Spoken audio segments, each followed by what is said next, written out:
Hello everyone! Hello ka Everyday Vlog! Samahan niyo ako magluto ng ginisang ampalaya na may itlog. Ayan, magigisa tayo ng kamatis.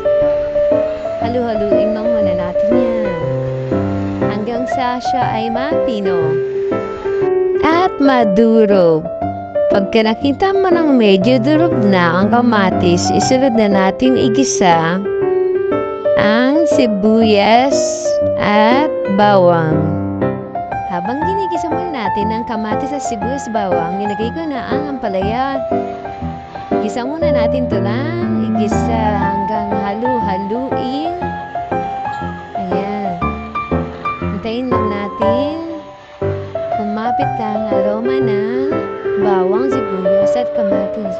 Saka na natin lagyan yan ng kalahating baso ng tubig para yung may konting sabaw.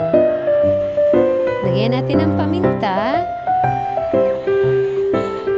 para naman may konting anghang. Ayan.